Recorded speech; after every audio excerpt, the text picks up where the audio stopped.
This is Channel 6 News at Noon with Karen Hayes. Good afternoon. The bodies of all but one of the American sailors killed in the missile attack on the USS Stark are back in the United States. The military is holding a brief ceremony in honor of the victims later today at Dover Air Force Base in Delaware. An American team of investigators is still talking to Iraq about the tragedy. Doug Tennell reports.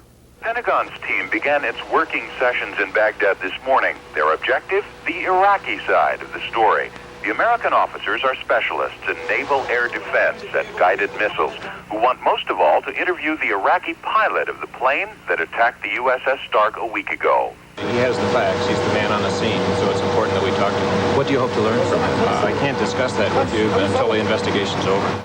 But it is still unclear if they will be permitted to do so. The American officers are part of a joint investigation. Iraqi officers invited them to take part, and Iraqi officers control the schedule. Western diplomats here say the Iraqis have every intention of cooperating, but how far that cooperation goes remains to be seen. Iraq is, after all, a nation at war, obsessed by military secrecy, and still a little leery of an American government that was not long ago selling arms to the enemy, to Iran. Iraq has described the attack on the Stark as a tragic mistake. The investigators want to know how it happened and how to prevent it from happening again. Doug Tennell, CBS News, Baghdad. Area law enforcement officers are on the lookout for 4 men who stole a money bag out of the hands of a store manager this morning. About 10 this morning, the manager of the Groves Walmart store was making a deposit at the First Bank and Trust in Groves. A black male, about 6 feet tall and 250 pounds, grabbed the bag in the lobby of the bank and ran outside to a waiting car. The police are looking for a metallic blue 84 Oldsmobile that had 4 black males in it the last time it was seen. The amount of money taken has not been determined yet. The U.S. Supreme Court has made another ruling concerning criminals. This time it says suspects can be denied bail if they're deemed dangerous to the community. The court says then the interest of a community's safety sometimes outweighs the defendant's right to remain free before trial, even if the person is accused of a nonviolent crime. The new state rule is, if you don't pass, you don't play in school. Well, state lawmakers are playing around with that rule this week. Some say they'd like to see the rules changed. Cindy Kennard reports. For those participating in extracurricular activities, a failing grade means you're off the team or out of the school band for 6 weeks. Since the rule was passed, it's been the center of controversy. I think one reason our dropout rate has increased so much is in some relationship to no pass, no play.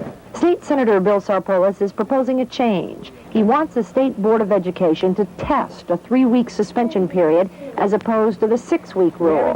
The pilot program would be tried in just some school districts across the state, but some senators don't want the pilot program at all. I'm opposed to changing the no pass, no play because I'm ashamed of seeing too many alleged college graduates who can't sign checks and write their names, and I know you are too. Opponents argue that testing the new system in some districts rather than all will just complicate competitive sports, having one team in town losing players after 3 weeks, while the other would not lose players until 6 weeks.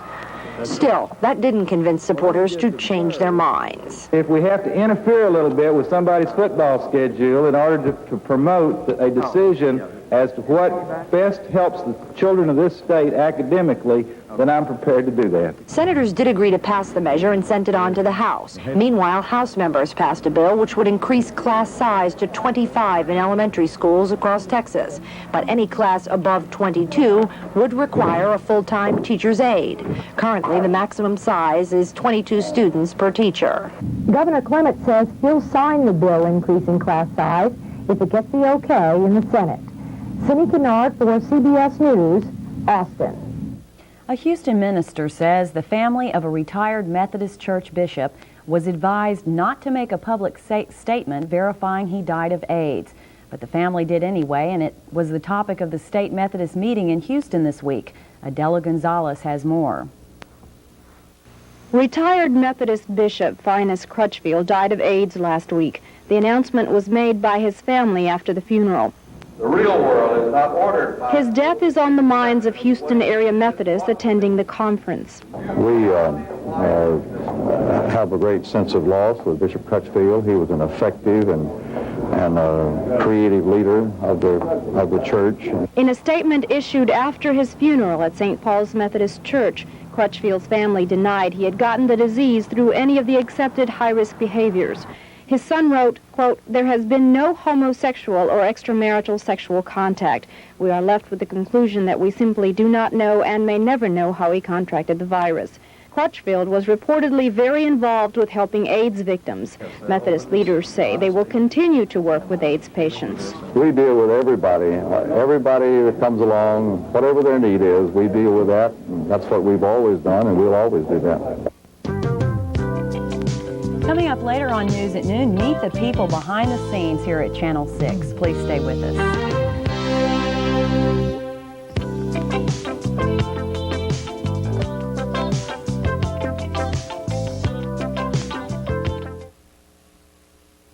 If you're a construction worker and don't have a job, you might consider job openings in the Washington, D.C. area. A recruiting firm has been talking to unemployed people in Texas, Oklahoma, and other sites to fill openings on the East Coast. For more information, check with the Texas Employment Commission. Well, where do thousands of tourists go when they have a 3-day weekend? Many flock to Texas beaches. Such was the case in Galveston this past weekend. They went for fun, for the sun, and a few unexpected guests. Curran Snipes reports. It was a beautiful day to be at the beach, and a lot of people took advantage of their day off from work to be with the family and bask in the sun. My beach patrol units have reported crowds, heavy crowds, from East Beach all the way down to San Luis Pass Bridge. An estimated 200,000 people will have visited the island this weekend, many of them from out of state. We've seen a lot of people from up north influx down here, say from Indiana, Ohio, and the more northern states. Toombs thinks people from Houston and other parts of Texas have stayed away, possibly because of the economy. But a lot of merchants say the more out-of-state visitors, the better. They stay overnight, eat out, and spend more money on the island than day visitors. Judging from the number of sales, merchants are optimistic about the summer. I think that it's going to be a good summer because Memorial Weekend's been real good. We've had a nice family crowd, and it's just been a good crowd all the way around. If there's been a problem, it's the balloon-like Portuguese man-of-war, which have stung more than 100 people. The treatment for that is Adolph's meat tenderizer and alcohol. The combination relieves the pain in about 15 minutes, leaving plenty of time to kick back and relax for the rest of the weekend. In Galveston, Curran Snipes for CBS News, Southwest. Today you can do something important to help victims of that devastating West Texas tornado that killed 29 people in the tiny town of Saragossa. Most of the people who died were Hispanic. A local group, Hispanic Community for Progress, has set up a fund for the victims. You can bring contributions to First City Central Bank on Lucas Street in Beaumont. You can also mail a check to the bank. Make that check out to Saragossa tornado victims, First City Central Bank, P.O. Box 7248, Beaumont, and the zip is 77706. Local Red Cross chapters would also welcome any donation you can make. Officials say money is much more important than other items that are often inappropriate for the victims. More hot, humid weather is in our forecast, along with the possibility of afternoon showers. Bob French is here to give us the details. Bob. Not only the possibility, Karen, we've got them to show you on Channel 6 Doppler radar right now. Nothing extremely heavy, but you may receive a brief heavy downpour this afternoon as these showers move across southeast Texas, mainly up in the lakes area right now. Currently over the triangle, we've got partly cloudy skies, temperature 83 degrees, the relative humidity 70%, southeast winds a little breezier now at 18 miles an hour, pressure 30.03 and rising. Channel 6 Doppler radar on the 120-mile range shows showers and thunderstorms scattered from around Anahuac to the west of Beaumont, around Liberty, and northward to Woodville and Jasper. Several heavy thunder showers right along the Sabine River near Newton, and also one small shower around the Orange area along the Sabine River, and a few other scattered showers over southwest Louisiana and offshore in the Gulf of Mexico. Daytime heating responsible for these widely scattered showers. So we're looking for about a 30% coverage of showers and thunder showers. This afternoon up in the lakes area, widely scattered, 30%. Otherwise, partly cloudy. High temperature will be in the upper 80s, and the low tonight will be in the upper 60s, and gusty south winds up to around 20. Triangle forecast also partly cloudy with a 30% coverage of daytime showers and thunder showers. You could receive a half an inch to an inch of rain in a brief heavy downpour. High temperatures will be in the upper 80s, low tonight, low 70s. So warm and muggy, really a typical early summer type forecast, and it looks like this weather will continue for at least another couple of days. Also, Karen, we've got that tropical depression out in the Atlantic, shows no threat of coming into the Gulf of Mexico right now. It's kind of an oddity, though, because hurricane season has not officially begun yet. Okay, and I know you're excited about it. Well, not really. Okay. Keep it away from it. All right, we'll see you later. Okay. Well, you loved it as a kid, you trusted as a mother. No, we're not talking about peanut butter. We're talking about that short crew cut some of the guys are getting these days. It's an old style that's making a controversial comeback. Holly McCullum reports.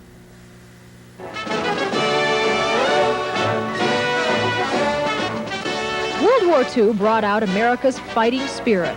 But before a GI could fight for his country, he had to give up a lot of his hair. These days, you don't have to be a serviceman to look like one. The buzzword now is buzz cut, especially in sun-baked cities like St. George. Well, it just feels good, and it's not so hot in the summer, and it's cool. It's a lot easier to take care of. It's not a style for the timid. It's a scary thing for guys at first because they don't realize how short it really is. It's just like a buzz, except for just a tiny bit longer on top. The average flat top measures about a half an inch, so a man who wears one gets noticed. That's not necessarily good. Well, has it helped you get girls? I decreased. I lost a few. Well, it's basically set us apart from the rest of the other kids at school because nobody else is, I don't know, people are pretty hesitant to get their hair cut like this. Webb disagrees. He's been cutting flat tops for 30 years, and he's not surprised they're back in style. Well, it's made the 360. They went from these kinds of the long hair and then they're coming back, so. Old styles never really die. They're just rediscovered by new generations, which makes us wonder what this generation will discover next. Holly McCullum for CBS News, Salt Lake City.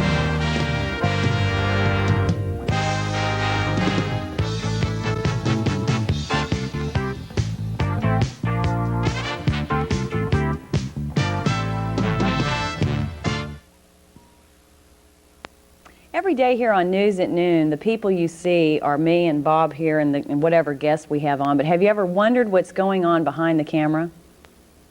You've never wondered because you're in front of the camera, but don't you think it's interesting? Oh, yes, definitely. In fact, there are a lot more people behind the cameras than there are on camera. That's right. Well, we're going to introduce you to all of them today, the people that make this show work. Are you ready to go, Bob? All right, yeah. All right, now we're going to switch cameras here. We've got Mike Jones, our news photographer, who's running this camera. And the first person we're going to talk to here is Jim Durham. Now, let me tell you, folks, these people are more nervous than any guest I've ever had on the show. Did you know that, Bob? They are. This is Jim Durham, and he runs the camera. Now, how do you do this? That's real easy. It is. Any dummy can do it, huh? Well, I think it looks hard. It looks very hard. Show us how you work this. It's a mighty big camera. You zoom in like this, to set your shot. Mm-hmm. You can focus it, come back out, and you got your shot made. Okay, look, they're showing a shot right there. What's the biggest mistake you've ever made, Jim? Holding a cue card up on the air. Okay, this is the guy who gives me the time. Where are those cue cards? Let's show the folks that. Do you get time cues, Bob? Oh, they might be on camera 3 out in the studio. Go run out and get them. Yeah. Now, how do you know how much time to give me? I can hear over these headsets that Randy gives me the time cue. Okay, do you ever get engrossed in what's going on and forget to do that, or? Oh, yes. All the time, huh? What does it take to be a good camera person? Concentration. Okay. All right, now you've got the time cues. Tell me how much time I've got. How much time does she have left? He's talking to the director right now. We're going to meet him in just a minute. 9 minutes and 27 seconds. So okay. A little less than 10. A little less than 10. This is what he does. Okay. Thank you, Jim. Moving right along. Have you ever wondered how we, before we go back here, can you turn this camera? What I'm going to show you is something called the teleprompter. No, folks, we do not memorize any of this. What you see is right there. And I've read all that. And now we're going to take you back here. You're giving away all our secrets, Karen. Oh, that's okay. That's okay. Before I got into this business, I always wanted to know how this was done anyway. Okay, we're taking you back here to this unsightly place where we meet Tom Wright, reporter who just loves running the teleprompter for me. Tom. Let me get my feet off. Okay. Tom, what's the trick? Well, the trick is just to keep it on the screen there to where you can read it, and if it gets too far off to one side or another, you can't read it anymore. You know that. I do it all the time. I know. I used to hate doing this. Well, but you've been really nice, and you do it for me quite often. We take turns for the noon show. We have a person who does it for the 6 and the 10, but at noon, whoever's available, whoever's going to give up their lunch on that particular day. And folks, these people are fighting and clamoring to get out here to do this for me. You know what the best part of all this is? What is this it? Chair, watch. I love it. I love it. It's the best part. That's the reason why I do it. Tom, it doesn't take much to make you happy, does it? Thank you so much. Thank you so much. Okay. Whoops, wait a minute. Okay. Now, where are we going next? We're going to talk to Ulea. What does she do? Yeah. Well, she is the font person, and if people want to know what the font is, it's what makes all the forecasts and names and everything appear on the screen. Okay. Where's Ulea? Hi, Ulea. How are you doing? Okay, you tell us what you do here. Work the machines. Let me show you what I did so they can see it. Look at that. Hi to everyone in the Randy, can you punch that up? Can he punch that up? Yes, he can punch that up. Randy, once you put the master, the board. There it is. Okay, now every night at 6 and 10, you or people like you do what? Type in supers, run tapes, ENG machines, make you all look real good. Can you stick one of those tapes in the machine there? Karen, can you hear me? Yeah, I can hear you. Sure. 7 minutes? I've got 7 minutes, folks. Thank you, Randy. And there's the machine right there, and the tape is about to take off right now. This is what's on this tape? What story is this? This is the story that you just ran on the hair. Okay. The haircut. There it is, right there in the machine too. Don't you get nervous back here? I mean, I know I give you about 12 tapes a show or whatever. No, you get to the routine. Do you get nervous out there? Every day. That's right. No, I don't. I don't get nervous, sure. Okay. What is the biggest mistake you've ever made? Now, I've been doing this show since January, and you've never messed up one of my tapes. Oh, yes, I have. You but did? You didn't know it. What did you do? I think I put the wrong one in at the time. The wrong tape. But I never knew it. How'd you get out of it? I'm not sure. Randy must really be good at his job. The director covered for The director covered for me. Okay. Exactly. We're going to go meet the director now. 6 minutes. Okay, we've got 6 minutes. Isn't this fun? Oh, it's really fun. I'm enjoying this. You know, the guy we're about to meet, Randy the director, and I hope nobody who works with me takes offense, but I think that Randy has the hardest job in the television station. Randy is either extremely calm or he does something to calm his own nerves. Okay, right here, this is the director's booth. Is there any way we can prop open this door? Yeah, I'm going to step across the front. Okay. There's a little thing right down there. Meet Randy Orchid. Hi, Randy. Hi, Karen. You're the director. I am the director, right. And this is a difficult job, isn't it? It's challenging. It really is. It's the most difficult part, I think, of directing a show like this, or 5, 6, or 10, anything like that. It's not, pushing the buttons. I mean, anybody can push the buttons. But it's the coordination of all the elements involved in the newscast. That's what I don't understand. See, every day I write these scripts here. I give these to Randy. All these people that you've just met have copies of what's going on in the newscast. Now, every day, right before the newscast, you're furiously writing. What is all that? Okay, this is the timing here. In other words, you tell me how long each segment should be, and I do the rest. We have 12 minutes for the interview here, okay? So we should hit spot 3, position 3 at 26:35. By the way, we have 5 minutes left. Oh, we have 5 minutes left. Great, okay. So, what did you just do? Oh, I'm doing a little thing for the credits. So you can see up in the monitor there. I'm doing little freezes up in the upper left-hand monitor there, Mike. Can you see that? Everything's computerized these days. Right there. You see that? And why don't you explain to the folks what all these monitors are? Oh, all these. Do you know, Randy? No. Yes, I really do. Believe it or not, and there's more to come. We just bought some new real high-tech, state-of-the-art equipment that's going to come in this summer. So we'll have twice as much monitors and about a switcher that's about a third as big as this.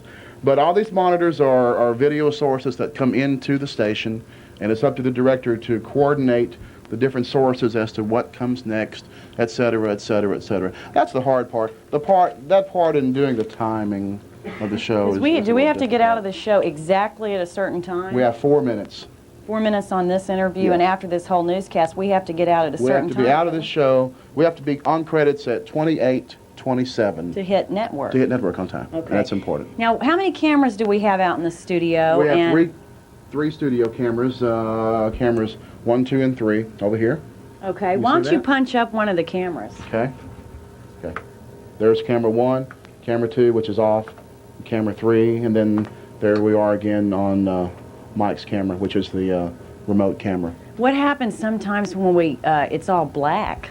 All We're not black? supposed to do that, are we? All black? Does it ever go all black? It's done that Jim, before. have you ever I've seen seen it go all black? Make it go all black. All black? Like that? Okay. This is not supposed to happen, folks, and if you ever see it happen, there's been a mistake. You can also make it do things like this. Okay? Little piece of computer. Now, in the opening of the 6 and 10, we see this hand going About on 3 that minutes. on that little thing. Okay. It's called the lap bar right here. Okay. And is that your hand doing that? I used to be on it. I think they're still using my hand. I could be wrong about Okay. that. What does that little thing do? That allows you to do different transitions. For example, between our shot here and color bars. Wait a minute. There we go. See? I can dissolve. See that? Or do a wipe, which is that. Or something fancy like that.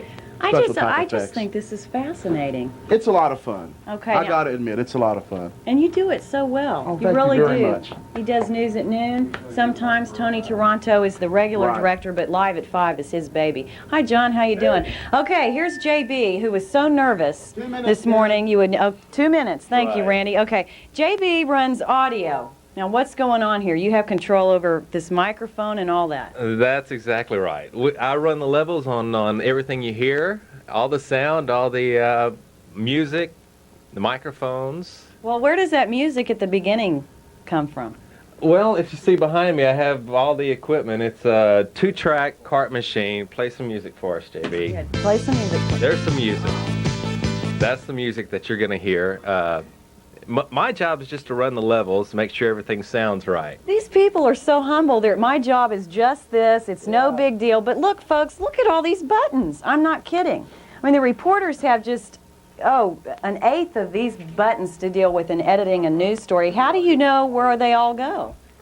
Well, it's a matter of learning your board. Once you learn the board, it comes kind of natural to you. And if something changes, that's when you get messed up. 1 minute, Karen. 1 minute. One Okay, well, I want to know what is the biggest mistake you've ever made.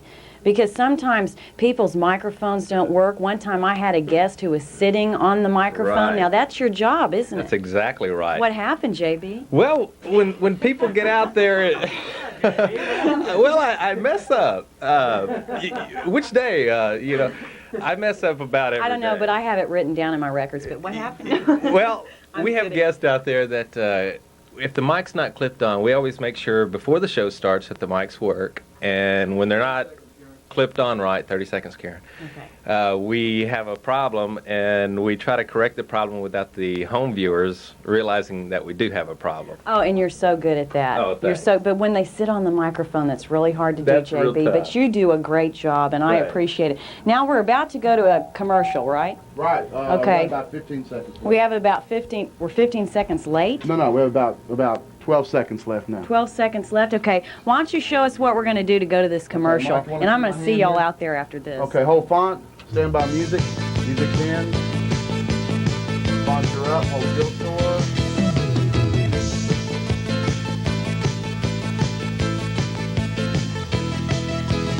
Do what I do without the people behind the scenes, like the ones you've just met, and they're great. The teamwork here at Channel 6 is what makes every newscast top rate. Today was appropriate for me to recognize these people because I've decided to leave television news, and I'm nervous about telling you that.